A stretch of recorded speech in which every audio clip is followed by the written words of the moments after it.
for Curlin as usual to try to get that inside shot. They lob it into him, right side of the key. He spins, hook shot is good. All right, it's taken out by Parker. Parker throws a long one into the left side. They beat it into Stilt, and it's tapped away from Stilt. And we win 54-53. North Carolina did it.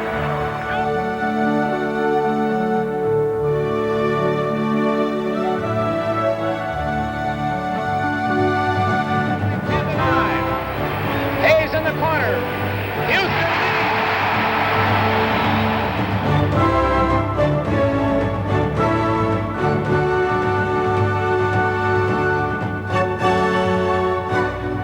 with 6 seconds left. Into Walton. He can't score. Cernovich, Myers, Gilbey. It's all over.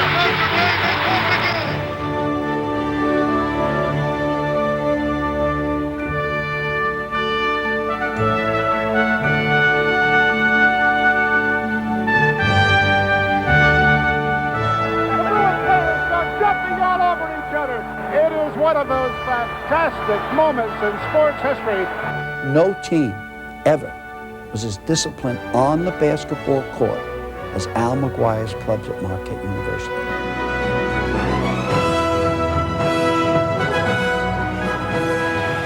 Left to play.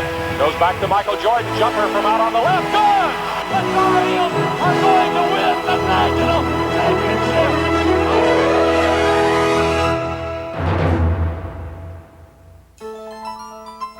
On a crisp afternoon in early December of 1891, Dr. James Naismith invented basketball. There were no breakaway rims or 24-second clocks. Instead, this 30-year-old physical education teacher at the YMCA Training School in Springfield, Massachusetts, had created a simple game. He attached peach baskets to the railings of the balcony at the opposite ends of the gym. He had also scribbled down 13 rules, including 9 players to a side, baskets counted for a single point, and a jump ball after every basket.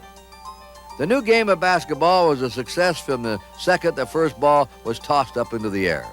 Word quickly spread that something new was going on in Springfield as spectators flocked to see Naismith's creation. Said Dr. Naismith of his game, and I quote, "I had in mind a tall, graceful, and expert athlete, one who could reach, jump, act quickly, and easily," unquote. If one didn't know better, it would almost seem as if Naismith was describing the players of today.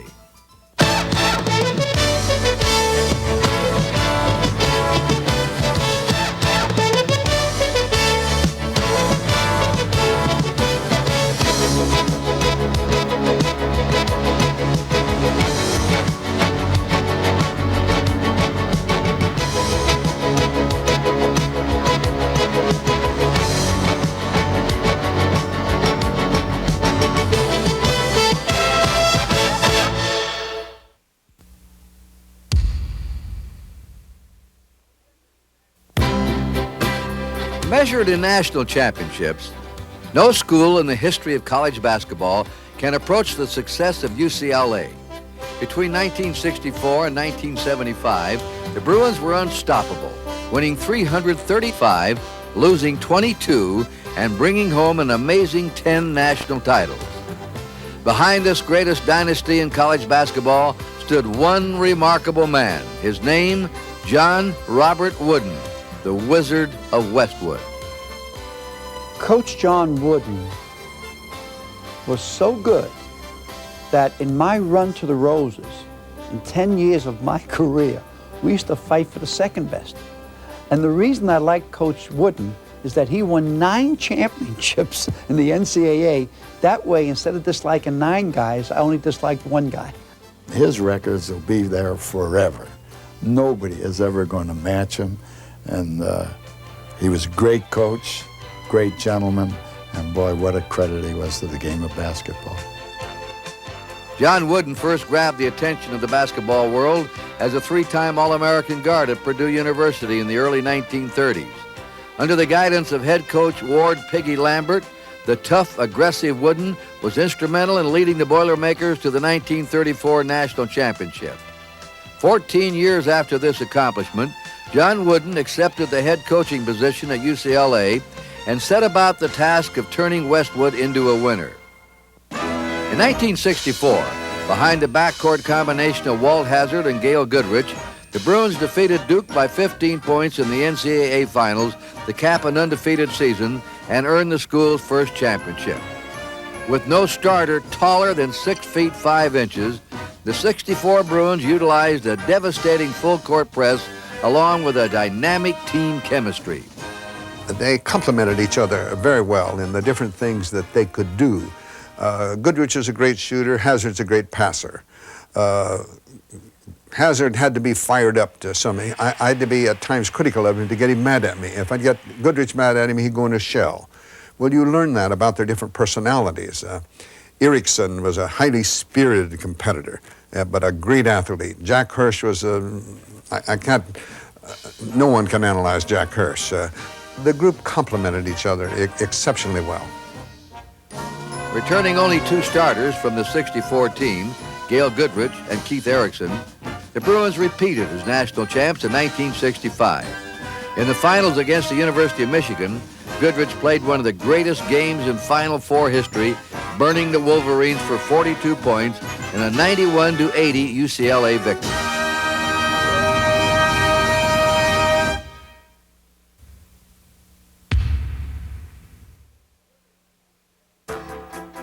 In the winter of 1964, the whole country was talking about Lou Alcindor, a 7-foot-tall New York schoolboy.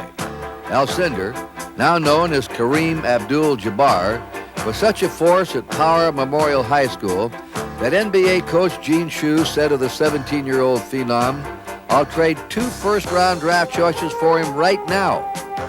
After more than 100 college scholarship offers, Lou settled on UCLA. That fall in Westwood, Alcindor's freshman team with Lucius Allen, Lynn Shackelford, and Kenny Heights previewed the future in an intra-squad scrimmage against the varsity. We played them our first game of the year was the varsity freshman game, and they're ranked number 1 in the country, and we beat them by 15 points. And so it ended up that they were ranked number 1 in the country and number 2 on campus. People would ask about it and said, well, what do you think about the freshmen actually beating them in an inter-squad game? And I said, well, it's tremendous. It just has me looking ahead with great pleasure. It made the future look mighty bright, I'll tell you. Bright indeed. Beginning in 1966, with Alcindor in the middle, the Bruins would win 88 games and lose only 2 in the next 3 years. When the curtain finally closed on the Alcindor era, UCLA had become the first school in the history of college basketball to collect 3 consecutive national championships.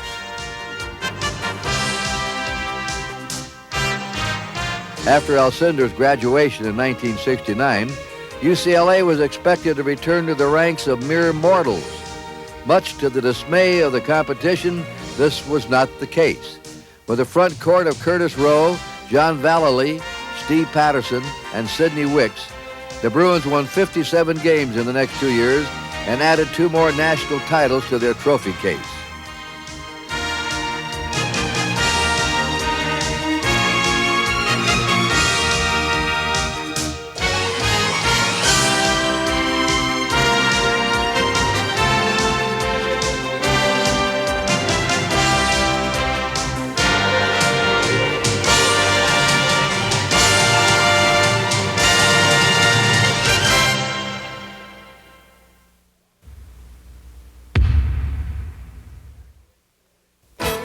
Following the graduation of Wicks in 1971, the stage became set for a new era at UCLA and a superstar center named Bill Walton.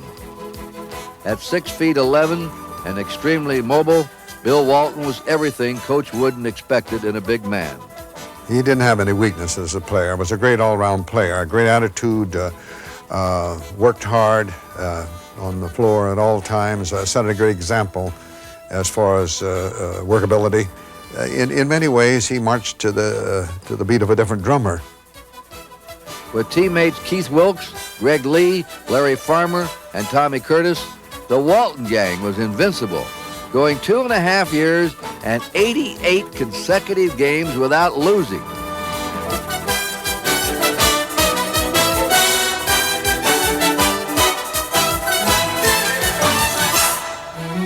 1973 NCAA final against Memphis State, Bill Walton played the greatest offensive game in Final Four history, scoring 44 points and hitting on 21 of 22 field goal attempts. Following the graduation of Wilkes and Walton, nobody expected UCLA to be national contenders in 1975. Yet, behind the leadership of David Myers and the talents of Richard Washington and Marcus Johnson, the Bruins made their 9th consecutive Final Four appearance. Before the Final Four began, John Wooden announced he would be retiring at the end of the tournament, regardless of the outcome. In order for UCLA to give their great coach one last championship, they first had to get by a tough Denny Crum-coached Louisville team. With seconds remaining in overtime, the Bruins trailed by 1. Carter against Murphy to Spillane with 8 seconds. Around to the right to Marcus. Richard Washington shoots from 8. He scores! 4 seconds, 3 seconds. Having survived the Cardinals, UCLA faced Kentucky to decide the national championship. The game was close throughout, but the Bruins started to pull away late in the second half. Finally, with less than a minute remaining, it became obvious that John Wooden, the Wizard of Westwood, would retire with one more championship ring. He throws it high in the air. The Bruins players go jumping all over each other. It is one of those fantastic moments in sports history when UCLA's John Wooden in his final coaching game at UCLA.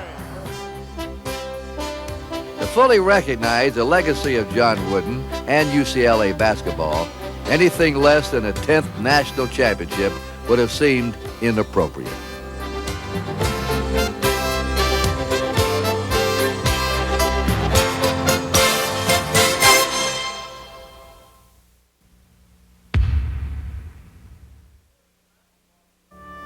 When reviewing the basketball career of Ray Meyer, it's important to mention he did not invent the sport. It only seems as if he's been around as long as the game. As a player at Notre Dame in the late 1930s to becoming head coach at DePaul in 1942, his association with basketball has spanned 6 decades. In all, 4 coaches, Adolph Rupp, Phog Allen, Henry Iba, and Ed Diddle, have more victories than the coach who recorded 724. In his 42 years as head coach, Ray Meyer had 37 winning seasons. He produced 20 teams that earned postseason tournament bids, including 13 trips to the NCAA tournament and 7 trips to the NIT. One of his most memorable seasons occurred in 1979 when his Blue Demons made an all-out drive to reach the Final Four. Standing in the way were the UCLA Bruins. Brigham Young had their dancing girls on the floor going through their routines, and UCLA players came out on the floor a little early, and they started to play the UCLA Victory March, and they ruined the dancing routine. So the people in Brigham Young, they didn't like it. They were upset. So when we came out, they cheered for us like we were men. They adopted us. After the ball game, we came back to Chicago. We had the following week to play in the Final Four. Well, the president of Brigham Young called our president and said, no, she didn't have a band. Would you mind if our band represented you? So they did. And we sent them little T-shirts and hats. And Brigham Young band represented DePaul in Salt Lake City. That's the first time the Mormons and Catholics ever got together. Though DePaul made it to the Final Four, the Blue Demons lost to Larry Bird and Indiana State in the semifinals. However, Coach Meyer characteristically looked on the positive side. He was, after all, doing what he loved best, coaching basketball. I look at basketball and saying this, boy, what a wonderful life I have led because I got paid for doing something I like to do.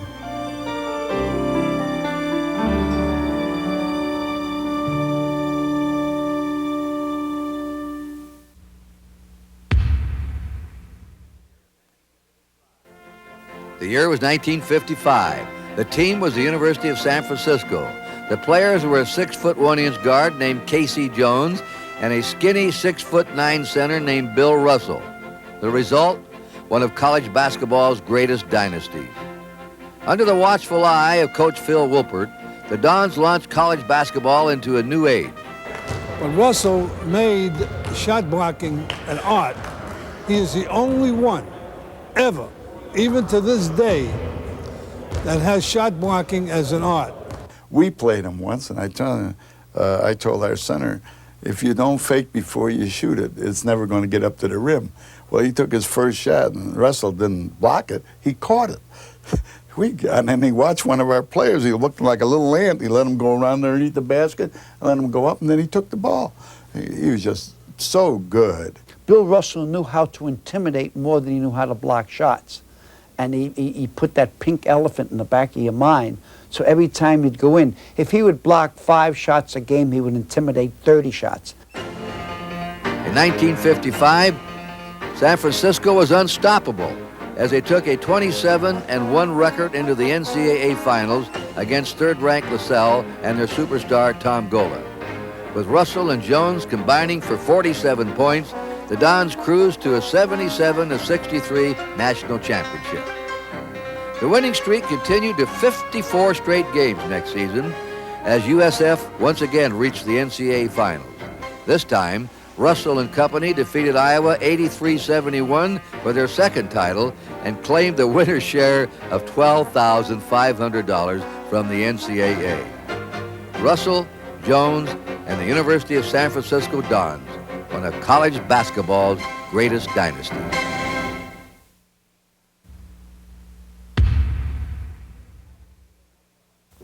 Beginning in 1931 and lasting for more than 4 decades, one man, Adolph the Baron Rupp, ruled the sidelines of Lexington, Kentucky.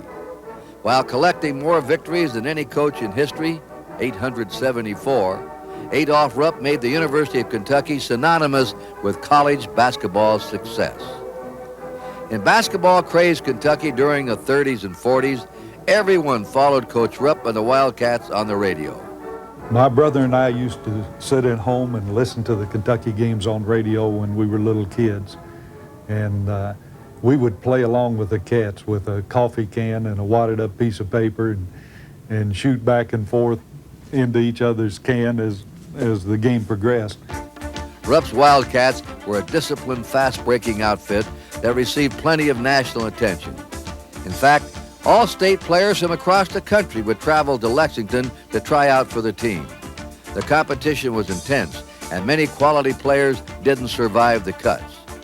Many of the players that were cut by Coach Rupp were picked up by other schools as they left the gym and courted by especially the colleges locally. But I remember many good players that did not receive scholarships that tried out here, and one in particular was Frank Selvey. And Frank went to Furman and became the nation's leading scorer. From such a deep talent pool, Rupp put together college basketball's first superstar team in 1948. They were called the Fabulous Five and featured All-Americans Ralph Beard, Alex Groza, and Wallace Wah-Wah Jones. In a 3-year span, the Fabulous Five won 100 games, lost but 7, and won 2 national championships.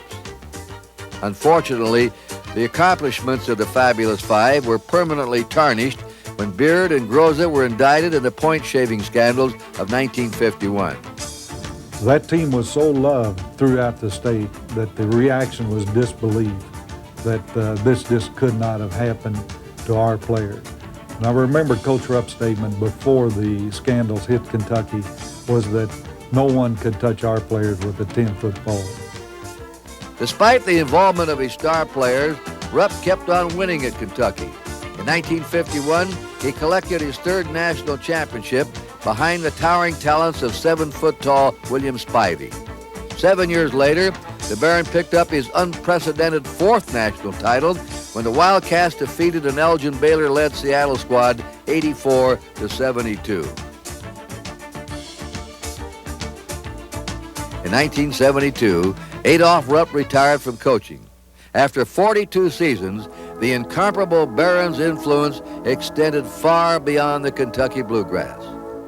He was known throughout the world as the greatest coach, the winningest coach in collegiate basketball, He was the king, and he was the chief, and he was the potentate, and because it wasn't the bluegrass, well, he became the baron of the bluegrass.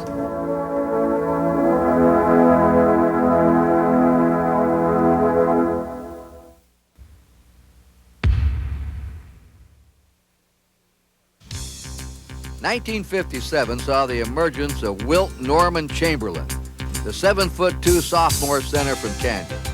Nicknamed the Big Dipper, Chamberlain averaged just under 30 points per game as he led the once-beaten Jayhawks into the NCAA Finals against top-ranked North Carolina.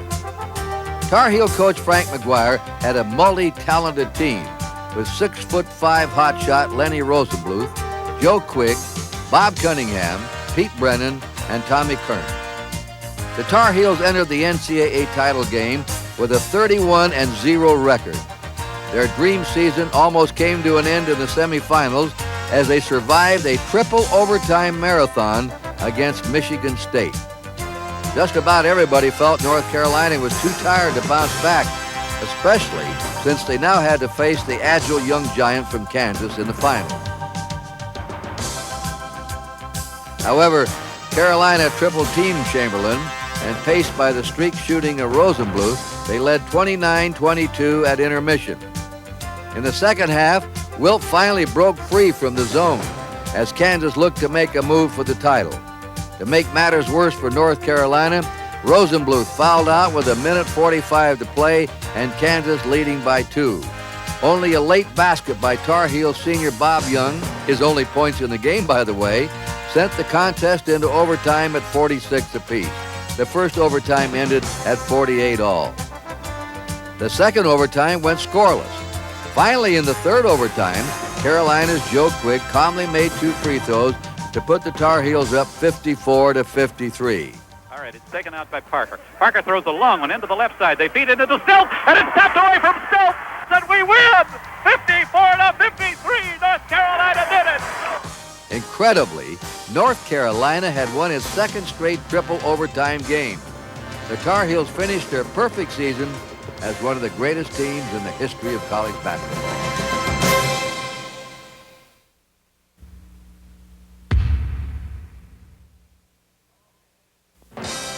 They call him the Big O, and no one had ever seen a player quite like Oscar Robertson. In the late 1950s, the 6'5" Cincinnati sensation ruled the game of college basketball.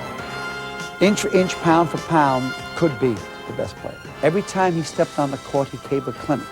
That meant if you watched him out there, it would be like going to a basketball clinic and spending 8 hours learning how to coach and learning how to play. What looked like an accident was not an accident. Everything that Oscar Robertson did was on purpose. He's the one high school player that I thought could have immediately stepped right into the pros, skipped college, and been a star. Not just going into the pros and been an ordinary player. He could have been, in my opinion, a star immediately. Indeed, Oscar Robertson was no ordinary player. At Cincinnati, Oscar became the first person ever to collect 3 consecutive Player of the Year awards. He concluded his brilliant career averaging more than 33 points and 15 rebounds per game. Amazingly, though, he was a better passer than scorer and rebounder. If they counted the assists as they do now, if they counted them that way in his time, they'd never break his records. The Big O led the Bearcats to consecutive Final Four appearances in 1959 and 60. Unfortunately for Oscar, he never had a chance to play for a national championship. Both years, the Bearcats were eliminated by California in the semifinals. Nonetheless, Oscar Robertson provided college basketball with a new standard of individual excellence and forever secured his place in the history of the game.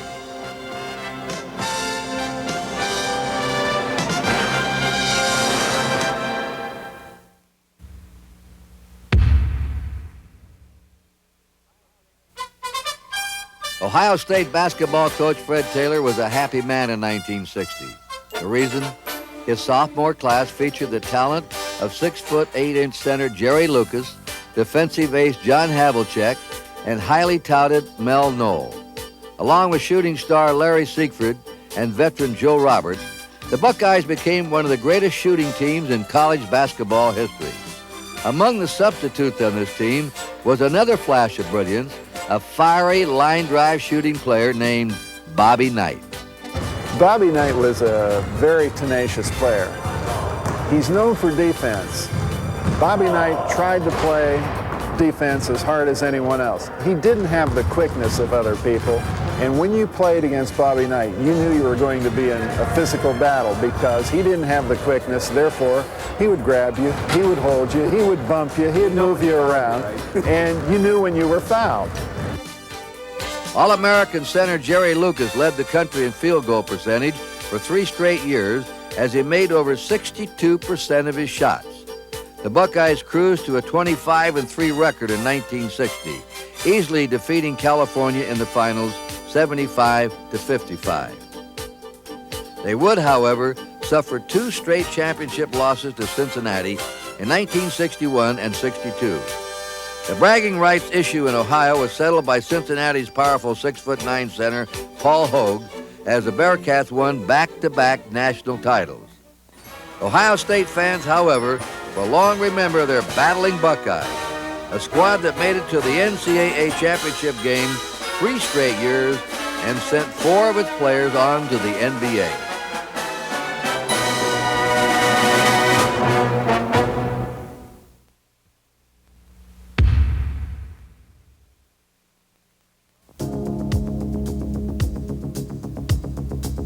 They called him Pistol Pete.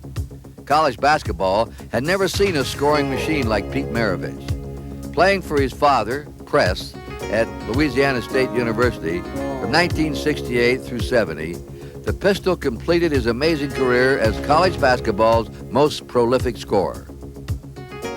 With his floppy socks and dazzling ball handling, Pete Maravich put pizzazz into the game of basketball.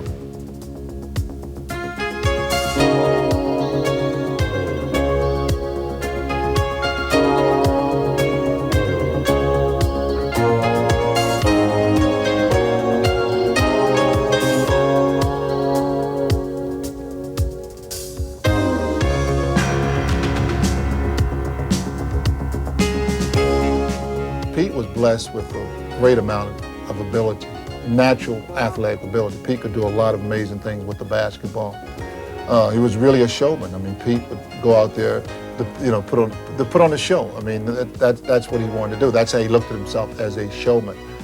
Pete loved the game. He loved the game, and he was a lovely person. I mean, a lot of people didn't know Pete, but there's nothing Pete wouldn't do for you individually. If you asked him in terms of helping you any way you can, financially, in terms of basketball, clinics, or whatever necessary, he would do this. And I just thought he was a great talent.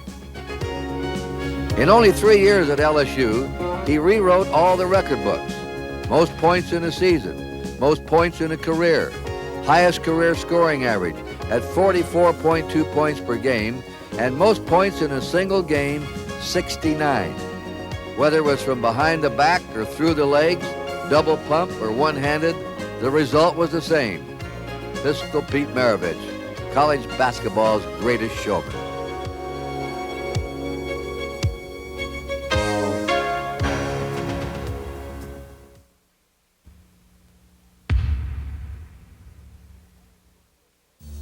On January 20th, 1968, over 52,000 people filled the Astrodome in Houston, Texas, to watch what was billed as the game of the century.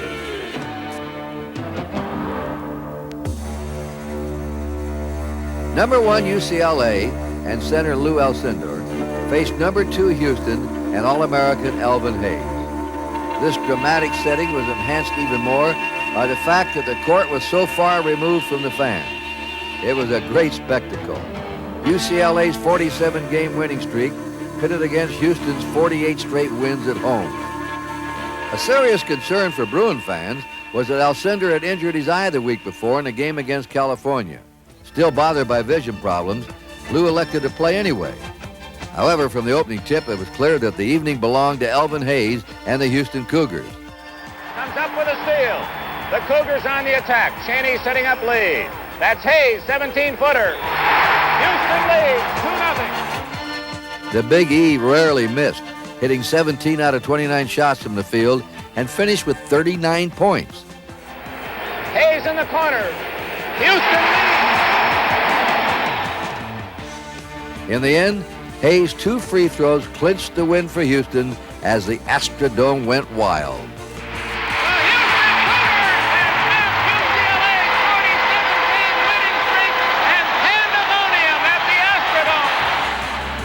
The final score, Cougars 71, Bruins 69.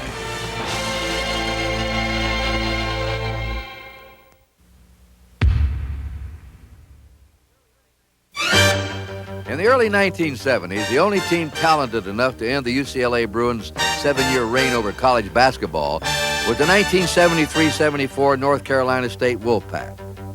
A unique collection of individual talents, Coach Norm Sloan's team featured 3 key players of very different style.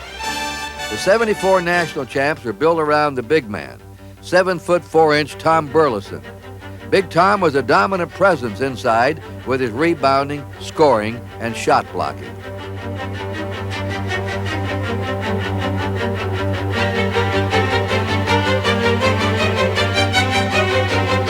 On the wing, superstar forward David Thompson, a 3-time All-American and Player of the Year in 1974. Thompson gave the Wolfpack unstoppable offense with his 42-inch vertical leap and a soft shooting touch.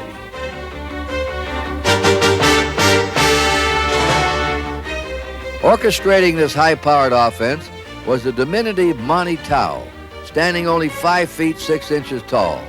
Tao's floor leadership, hustle, and clutch shooting made him arguably the most important member of the super team.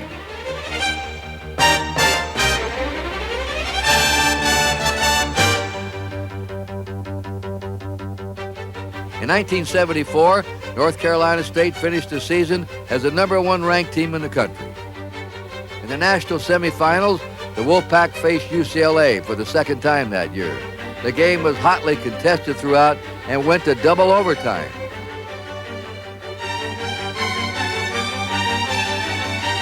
In the second overtime, the Bruins watched an early 7-point lead slip away as North Carolina State stopped their 38-game tournament winning streak 80-77.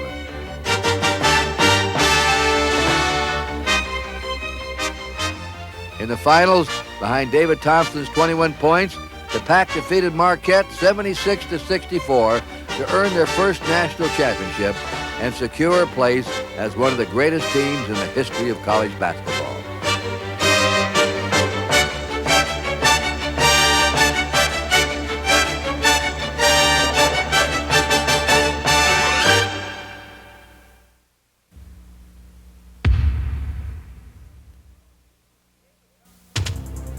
The game of college basketball has seen some classic matchups over the years.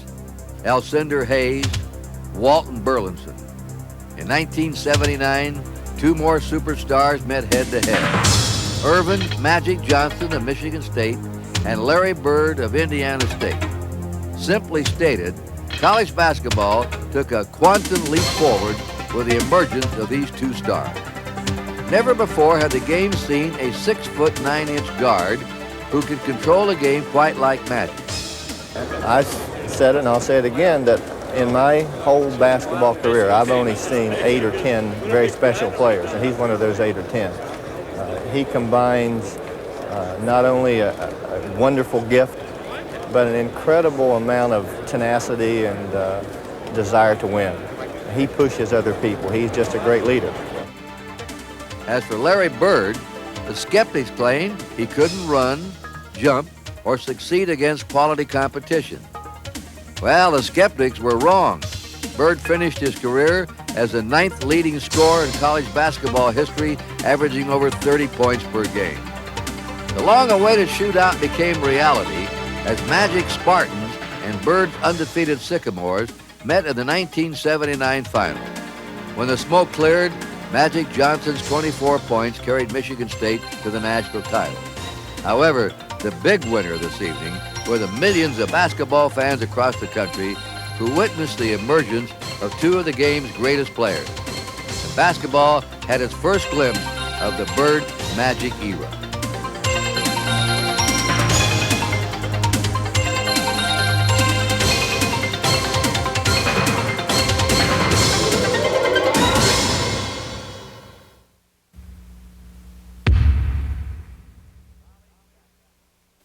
college basketball.